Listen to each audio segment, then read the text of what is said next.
मंगल मूर्तये नमः। PQ classes में आपका स्वागत है। आज समचतुर्भुज पर हम लोग की बातचीत होगी। क्या है विधिवत इसके बारे में चर्चा किया जाए। सबसे पहले बात परिभाषा की ही होनी चाहिए। चलिए ध्यान दे दिया जाए तो परिभाषा क्या है इसकी, ये देख लीजिए। डिफिनीशन: ऐसा चतुर्भुज जिसकी सभी भुजाएं आपस में बराबर हो। सभी भुजाएं आपस में क्या हो? बराबर हो। यहाँ पर थोड़ा सा मैं बस शॉर्ट में आपको नोट करने भर के लिए कर दे रहा हूँ। सभी भुजाएं क्या होती हैं? बराबर। सभी भुजाएं बराबर, लेकिन विकर्ण बराबर नहीं होता है।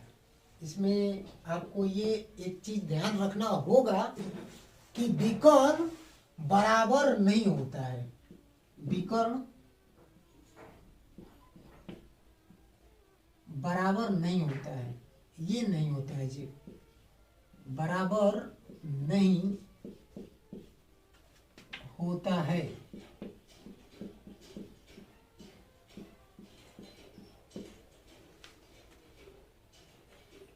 लेकिन एक और इसमें बहुत ही स्पेशल है और इसका तो दुनिया कायल है। मतलब इतना बेस्ट है ये समचतुर्भुज में। हमको बहुत अच्छा लगता है इस यह बात कि इसमें मतलब इतना भी हो सकता है। क्या है तो इसके जो विकर्ण है ये एक दूसरे को लंब समद्विभाजित करते हैं। लंब समद्विभाजित करते हैं। विकर्ण परस्पर लंब समद्विभाजित, लंब समद्विभाजित।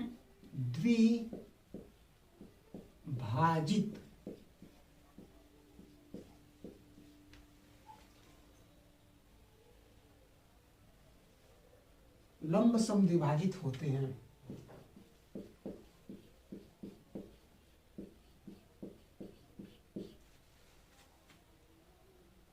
क्या है यानी कि यहां मैं यदि इसको थोड़ा सा पॉइंटेड कर दूं, यानी कि यदि हम लोगों का यहां पर और है तो पूरा इसको गणितीय रूप में आप कैसे लिख पाएंगे? ये हो जाएगा पी ओ बराबर होगा ओ आर के, तथा एस ओ बराबर होगा ओ क्यू के। ओ क्यू के साथ ही यहां पर 90 अंश भी बनेगा। यानी कि यहां पर भी 90 अंश, यहां पर भी 90 अंश, यहां पर भी 90 अंश और यहां भी 90 अंश। यानी कि ओ बिंदु के चारों ओर ठीक ना 4 समकोण बनेंगे। ठीक है इतना। चलिए तब इसको आप स्क्रीनशॉट कर लीजिए। मैं इसको मिटा लेता हूं। क्षेत्रफल से संबंधित आप पीछे थोड़ा बहुत अध्ययन किए हैं। समांतर चतुर्भुज का क्षेत्रफल हम लोग हल किए थे। पैरेललोग्राम, इसका आप क्षेत्रफल ज्ञात कर चुके हैं। क्या आया था? तो आया था आधार गुणे ऊंचाई। आधार गुणे ऊंचाई आप जाके देख भी सकते हैं कैसे हम लोग के आया था। तो आधार गुणे क्या आया था? ऊंचाई।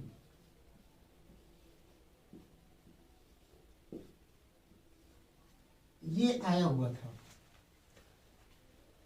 वही विधि यहां पर हम लोगों को क्या करना है? लगाना है। मैं क्या कर ले रहा हूं कि इस P बिंदु से एस आर पर लंब डाल दे रहा हूं। यहां से इस पर मैंने क्या कर दिया कि ये लंब डाल दिया।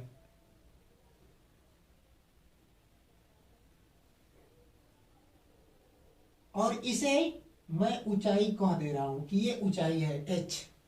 मान लेता हूं कि समांतर भुजाओं जो भी है, समांतर भुजाओं, भुजा करिए इसको, समांतर भुजाओं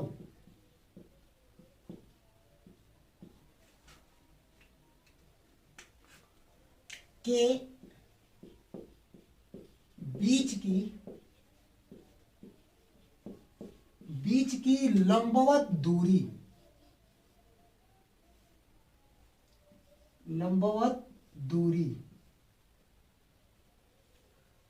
कितना है, तो h मान लीजिए, ये h हो गया। क्या होगा तब, ये वाला फंडा आप यहां पर लगाइए, तो समचतुर्भुज का क्षेत्रफल, समचतुर्भुज का क्षेत्रफल क्या होगा, समचतुर्भुज का क्षेत्रफल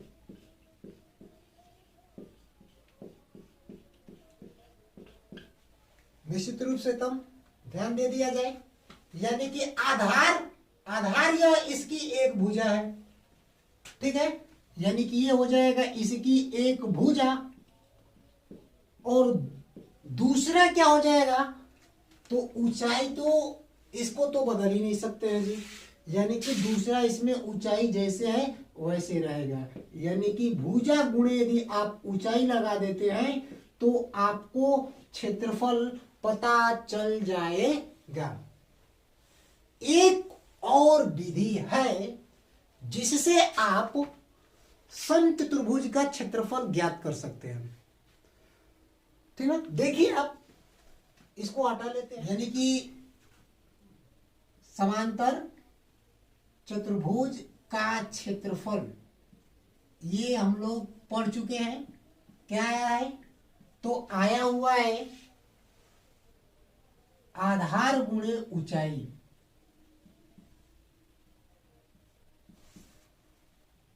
आधार गुणे ऊंचाई। इसी की सहायता से हम लोग हल किए हुए हैं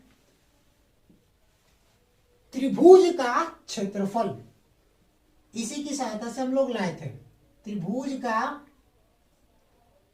क्षेत्रफल। क्या है ये, तो त्रिभुज का क्षेत्रफल आया हुआ था 1/2 आधार गुणे ऊंचाई। उम्मीद है कि इतना आपको याद होगा या पता होगा। तो आप थोड़ा सा यहां फोकस करें, मैं मान लेता हूं यहां पर कि समचतुर्भुज का पहला जो विकर्ण है उसकी लंबाई d1 यहां मान लिया जाए, माना समचतुर्भुज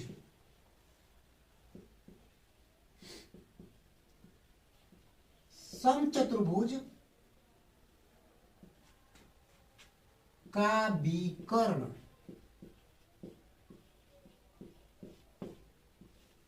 क्रमशः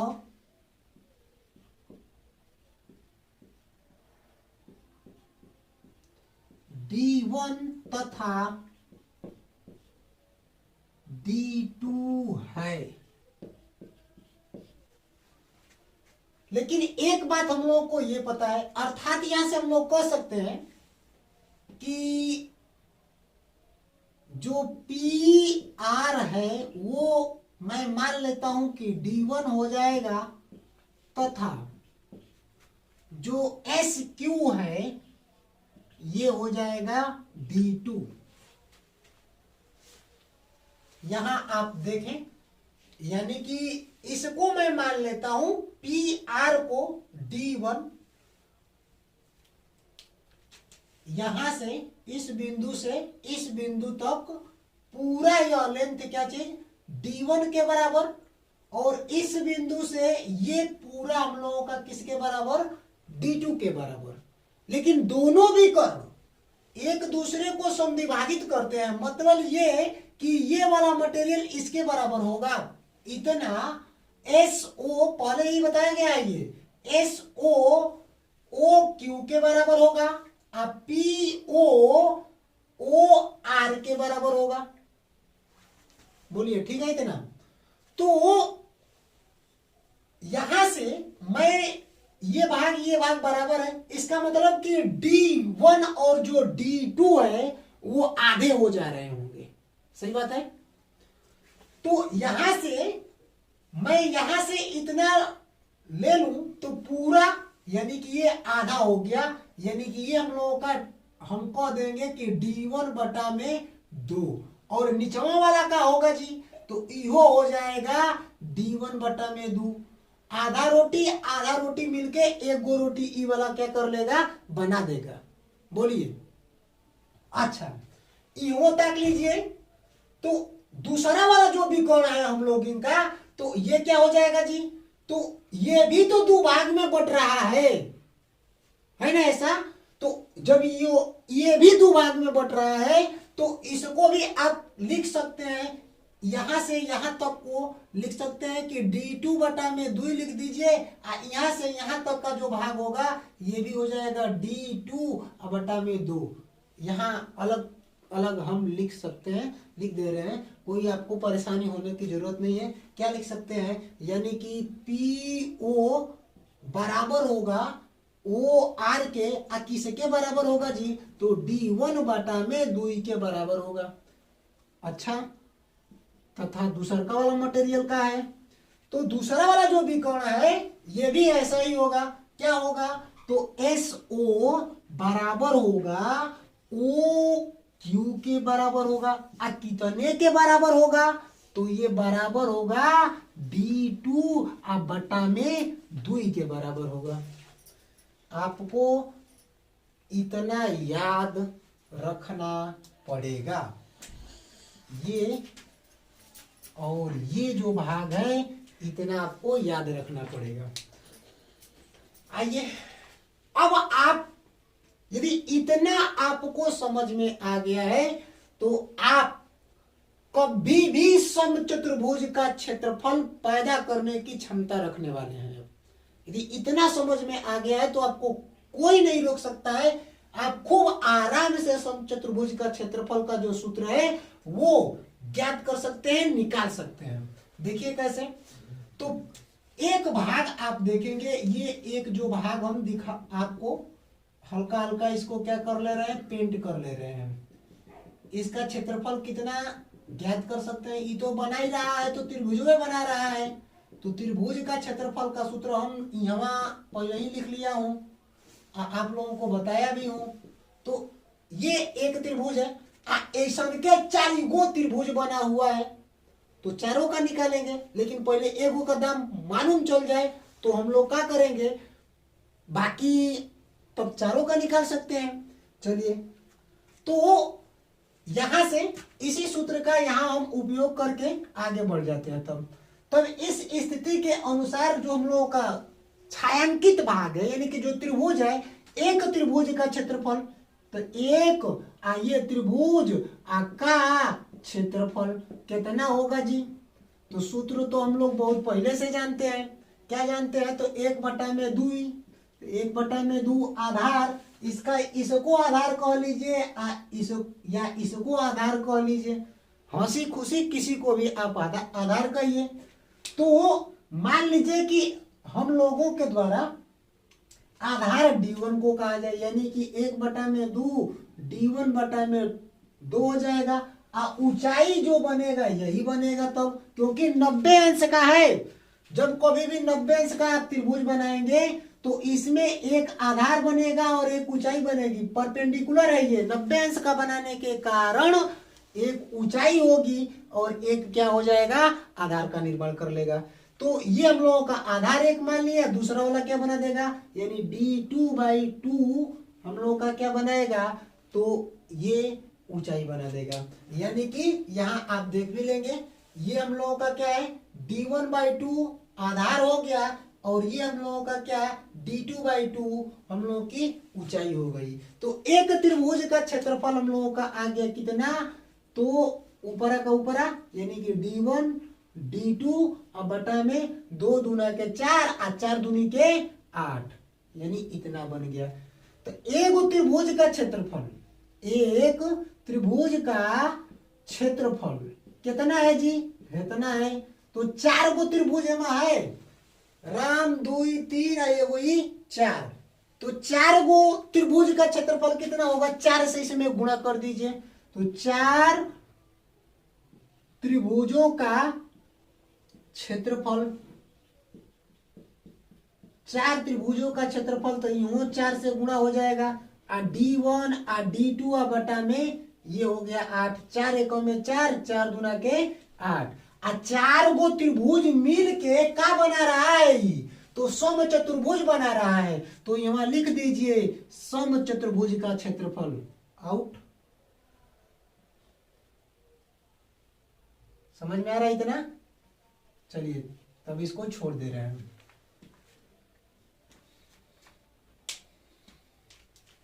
क्लीन कर ले, मामला नीचे हो जाएगा, ज्यादा आ जाएगा।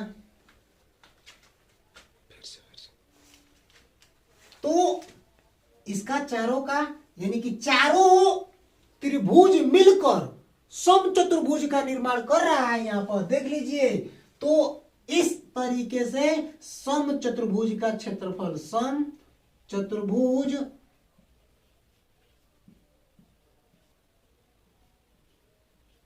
का क्षेत्रफल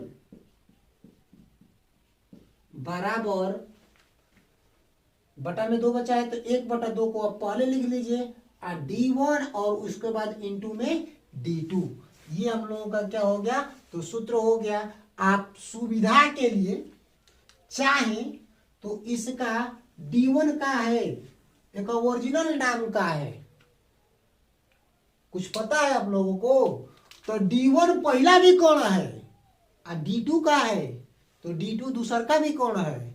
एक और मतलब ये हुआ कि सम चतुर्भुज का क्षेत्रफल बराबर 1/2 और पहला भी कौन और गुणे दूसरा भी कौन।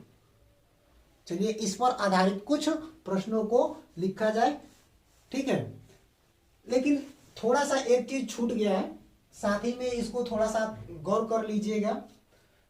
बस ध्यान ये दीजिएगा, मैं शुरू में नहीं बता पाया हूं, किसी भी सम चतुर्भुज में सम्मुख कोण बराबर होते हैं, ठीक है। यहां आप देख लेंगे, ये जो कोण है यह इस कोण के बराबर होगा, और यह जो कोण है इस कोण के क्या होगा? बराबर होगा, ठीक है। फिर से एक बार, यानी कि यह जो कोण है इस कोण के बराबर हो जाएगा, और यह जो कोण है इस कोण के बराबर हो जाएगा, ठीक है। बस इतना ही भूला हुआ था, छूट गया था, दिमाग से उतर गया था, इतना आपको पता है। तो लगभग समचतुर्भुज का मामला समाप्त हो गया है। हम लोग कुछ क्वेश्चन करेंगे। एक क्वेश्चन जैसा कि आपके स्क्रीन पर अब दिखाई दे रहा होगा, एक समचतुर्भुज के विकर्ण क्रमशः 16 सेंटीमीटर तथा 1.2 मीटर है, तो समचतुर्भुज का क्षेत्रफल बताइए, ठीक है। ये इतना ठीक है। देखिए इसको हल कर लिया जाए। हल, पहले तो इसमें 2 चीजें हम लोगों को दी हुई हैं, दोनों विकर्ण दिया हुआ है। पहला विकर्ण यानी D1 बराबर दिया हुआ है कितना? तो 16 सेंटीमीटर दिया हुआ है। और D2 कितना दिया हुआ है? तो D2 दिया हुआ है 1.2 मीटर। यहां आपको थोड़ा सा गौर करना पड़ेगा जी, एकदम दिमाग में, या हम ये कहेंगे कि आप दिमाग का ढक्कन खोल के ये बात बैठा लीजिए। मैक्सिमम जो बच्चे होते हैं फिजिक्स के जो प्रश्न होते हैं हल करते समय ये गलती ही ठीक ना सामान्यतः कर ही देते हैं। कभी भी आप हल करें तो जो इसके यूनिट है, मात्रक जिसको कहते हैं हम लोग, मात्रक समान होना चाहिए। यदि मात्रक समान नहीं है तो आपको मात्रक सबसे पहला काम है कि समान कर लें। प्रयास ये रहे कि जो आंसर आपको दिया हुआ है किस फॉर्मेट में है। सेंटीमीटर में है तो सेंटीमीटर में बदल लीजिए, आप मीटर में है तो आप उसको मीटर में बदलिए। उम्मीद करते हैं ये बात समझ में आई होगी।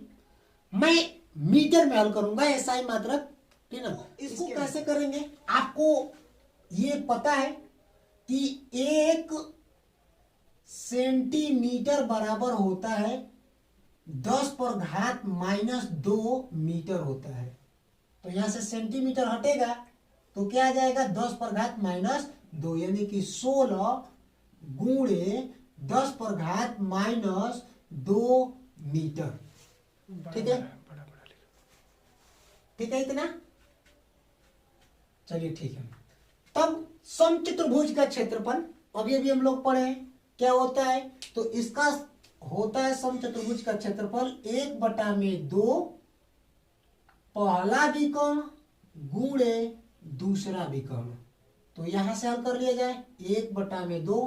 पहला विकर्ण कितना है, तो पहला विकर्ण है 16 गुणे 10⁻⁻2। दूसरा विकर्ण कितना है 1.2 है। कटा दीजिए, ये 8 हो जाएगा, यानी कि 8 गुणे 1.2 गुणे 10⁻⁻2। यदि जिन लोगों को यूनिट नहीं पता है तो सबसे बढ़िया है कि आप साथ ही में यूनिट लिखें। मैं भी मिटा लेता हूं और साथ ही में यूनिट लिखता हूं, सबसे अच्छा है। ठीक है, यदि यूनिट में दिक्कत होती है जिनको तो वो साथ ही में लिखें, यानी कि ये भी मीटर में है और इनटू दूसरा वाला विकर्ण कितना है, तो दूसरा वाला विकर्ण है हम लोगों का 1.2 और मीटर। अब आप हल कर सकते हैं, 2 से 2 कटा दीजिए, 2 से 16 कटा दीजिए, 8 बार में कटेगा, यानी कि कुल मिला के आ जाएगा 8 गुणे 1.2। मीटर का मीटर में गुणा करेंगे तो क्या आ जाएगा बोलिए, मीटर का स्क्वायर हो जाएगा। तो ये हो गया मीटर का स्क्वायर। 10⁻2 हमेशा दशमलव को बाईं ओर ले जाता है, जितना हाथ रहेगा उतना बाईं ओर जाएगा अंक।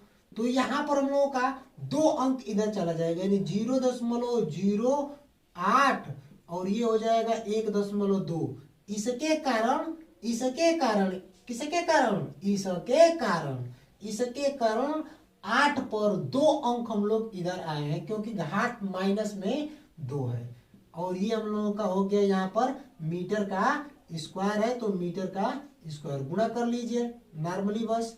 ठीक है, तो आप गुणा करेंगे तो यहाँ पर 1 स्थान और यहाँ पर 2 स्थान, कुल मिला के 3 स्थान पर दशमलव लगेगा। अब 12 का 8 में गुणा कर दीजिए तो ये हो जाएगा 0.096 मीटर स्क्वायर। ठीक है, ये आपका क्या हो गया, तो ये हो गया आंसर। ठीक है, क्या है ये, तो हम लोगों का सम चतुर्भुज का क्षेत्रफल आ गया। सम चतुर्भुज का क्षेत्रफल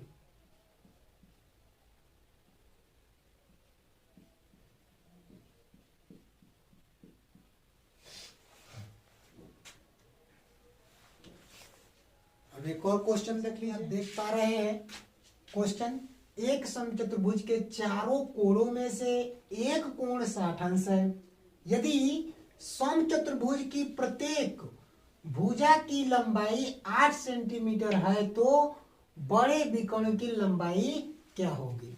चलिए देख लीजिए, इसमें क्या क्या दिया हुआ है, कोण दिया हुआ है। कोण कितने का है जी, तो कोण है 60 अंश का। कितने अंश का है, 60 अंश का है। और भुजा कितने की है, तो एक भुजा दी हुई है, कितना का, तो 8 सेंटीमीटर का दिया हुआ है। और समचतुर्भुज की प्रत्येक भुजा आपस में बराबर होती है, अर्थात ये भी 8 सेंटीमीटर का हो जाएगी, ये भी 8 सेंटीमीटर का होगा, ये भी 8 सेंटीमीटर का होगा और ये भी 8 सेंटीमीटर का होगा। ठीक है, चलिए अब इस पर थोड़ा सा बात कर लिया जाए। कोण, तो ये भी आपको पता है कि प्रत्येक सम्मुख कोण आपस में बराबर होते हैं। यदि यह 60 अंश का है तो ये 60 अंश का होगा, तो ये भी 60 अंश का होगा। और ठीक बीच में से एक विकर्ण गई हुई, ये ठीक बीच से विकर्ण जा रहा है।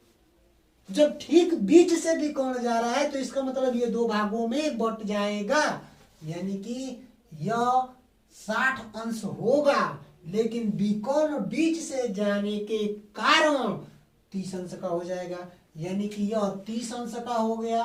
अब यह 90 अंश का है, तो बताइए कि यह कितने अंश का हो जाएगा, कितने अंश का हो जाएगा। तो एक त्रिभुज में 180 अंश का कोण, जिसमें से 90 और 30 120 बन गया, तो बचा कितना 60। तो ये हम लोगों का हो जाएगा कितने का 60 अंश का। कगरिया लीजिए इसको, तो यहाँ अलग बनाएंगे और यहाँ पर 90, ये हम लोगों का कितना तो 30 और ये कितना, तब ये हो जाएगा 60।